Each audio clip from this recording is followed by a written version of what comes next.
that My name is Ruth Manring. Okay, and we're here in Lusk, Wyoming today talking about the blizzard of '49. You were saying a little bit earlier that January 1st was a nice day. Can you talk about that January 1st a little bit? Yes, uh, the um, the day before the blizzard hit, we had gone to dinner at our friends across the street, and I remember coming home about maybe 9 or 9:30, and how beautiful it was!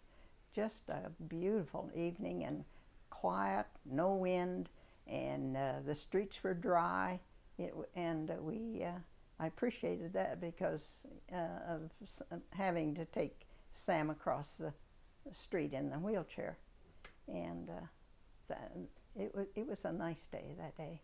And then a nice night that night. A nice night that night, right? And then the next day, you told me that you went to church in the Mm-hmm. morning. Let's pick it up there. Okay, we went to church about 11, and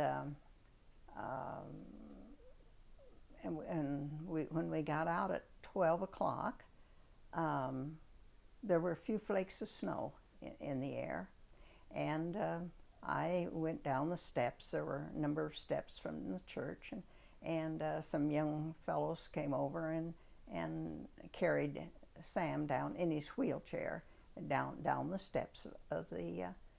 And by the time we got down, it was beginning to snow. He got down. It was beginning to snow really hard, and so Larry, my younger son, and and Sam, I took him up to where the alley was from the church, and we went up that alley just as fast as we could go, and it was snowing worse and worse all the time. And by the time we got to the gate, we could hardly see.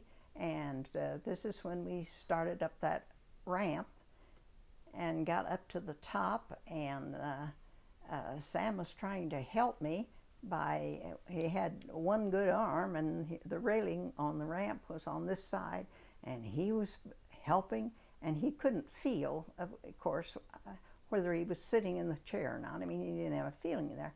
And so when we got to the top, he kept pulling, and he slid out of the chair onto the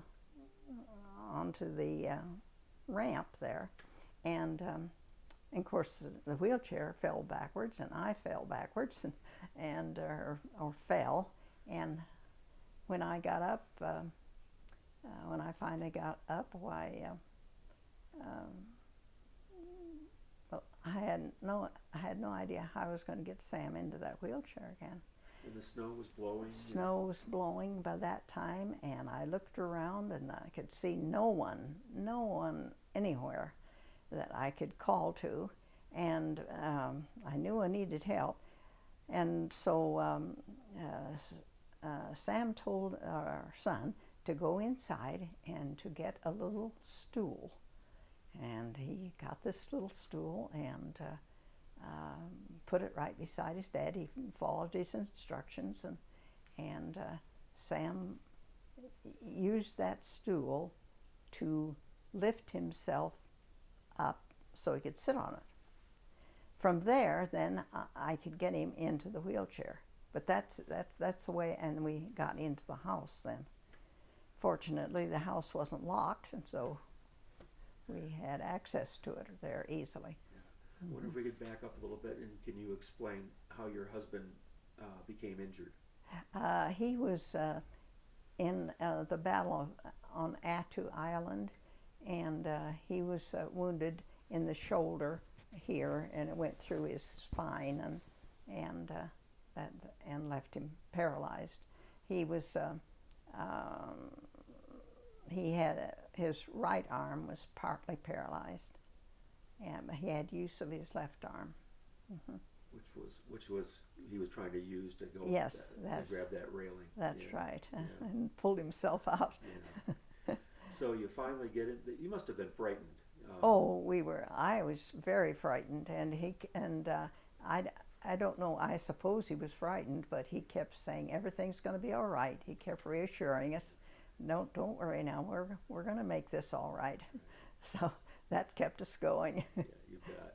And so you get into the house, and the blizzard is probably in full swing at that Yes, point. I would say it was. And so how long, I think I've read that that first storm lasted about 3 days? Yes.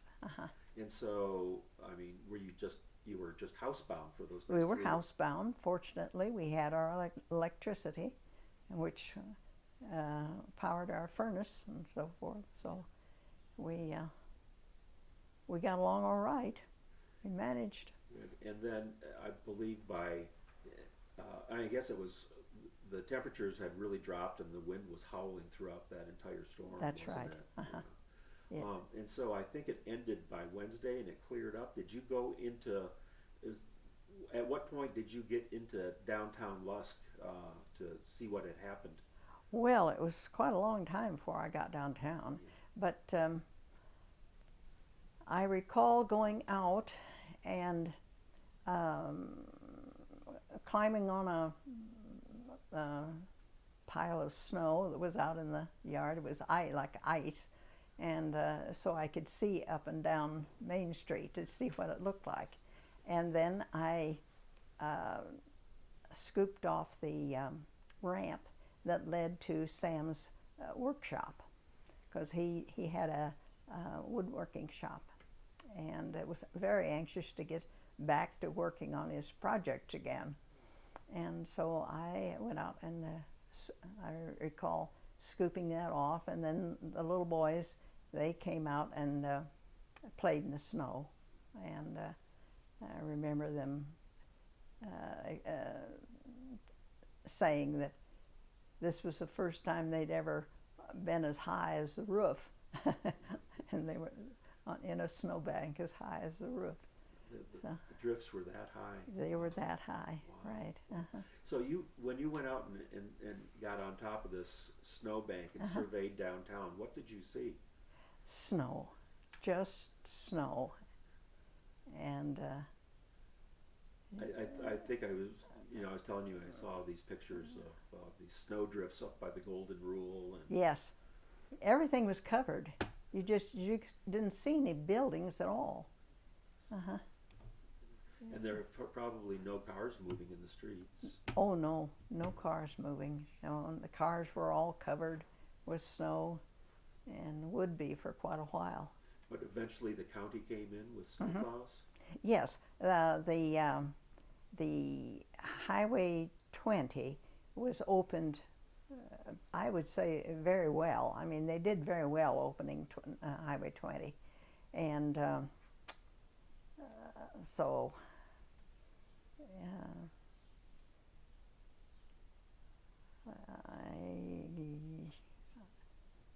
So they finally got it open. Do you remember, I know the Army was called in at a point.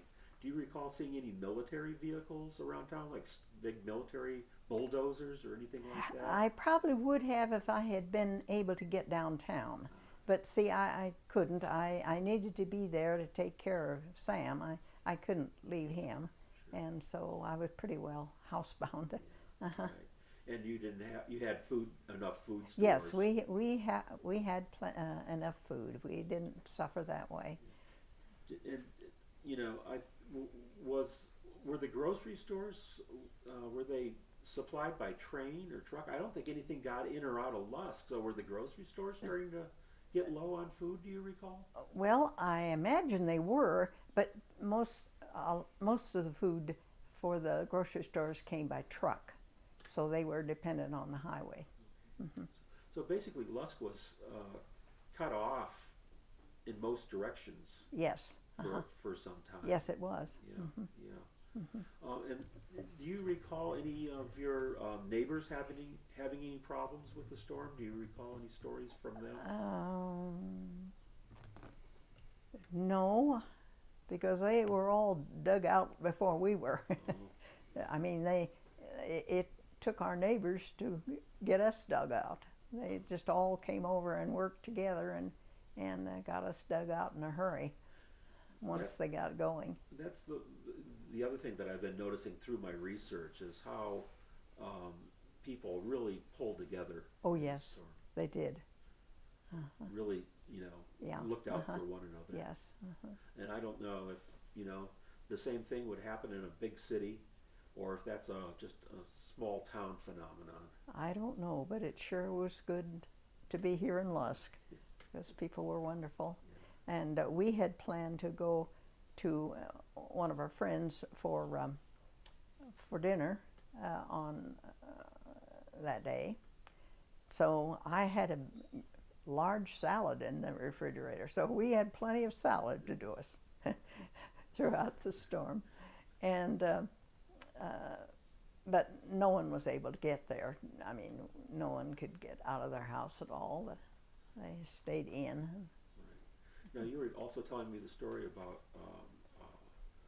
over in Harrison, was it one of your children that went over to Yes. Harrison? Can you talk about that a little bit? Yes. Our older son, Don, was in Harrison. They'd gone down on the train. My sister had taken him for a ride on the train.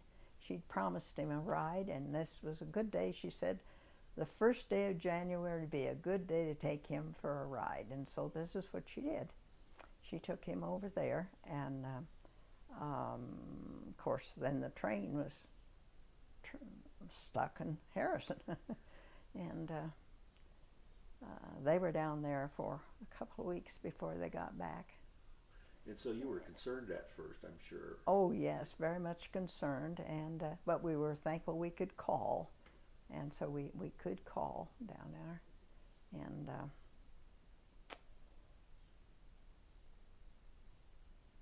they if they could tell you, there'd be experiences that they had Sure. that would be interesting, but I don't know Sure. about that. Right. Right. And from what I'm hearing, a lot of the ranches around the Lusk area had a serious, kill off of their livestock. Yes, they did. A lot of livestock was lost. Yeah. Yeah. And I don't know about wildlife around here. Do you? Oh yes, and wildlife. Mm-hmm. Yeah. Yes. Yeah. I heard stories of like cattle being frozen, just standing in place, Yeah. and sheep being Just- buried. Yeah, just in fence corners and so forth. They'd just they froze there. Yeah. Mm-hmm. Still standing. They're just frozen. Mm-hmm. It's Yeah. just tragic. Tragic. And Mm-hmm. really a tremendous loss of income too for those ranchers, I'm sure. What was A that? tremendous loss of income for those Oh ranchers yes, too. I should say. Yeah. Mm-hmm. Yeah. Mm-hmm. Yeah. So the first blizzard lasted about 3 days, but that wasn't the end of it, was it? Didn't storm after storm keep coming in? I've read that really Yes. didn't stop until around getting towards the end of February. That's right. We did have a lot of storms. And the snow just kept piling up and up and up. Yes. So spring comes. Was it a messy spring? Do you recall with mud and a lot of water, or was it maybe a green spring because there was? No, it was a good, as I recall, we had a nice spring. We did. And so all that snow melt must have made things pretty green around Yes. here too. Yeah. That's right. Yeah. Yeah. Well, good. Anything else that you can recollect that you want to share?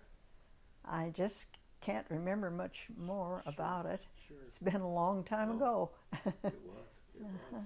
Well, then I think that's going to do it. I really appreciate your help this morning. Well, thank you very Yeah. much. Thanks, Ruth.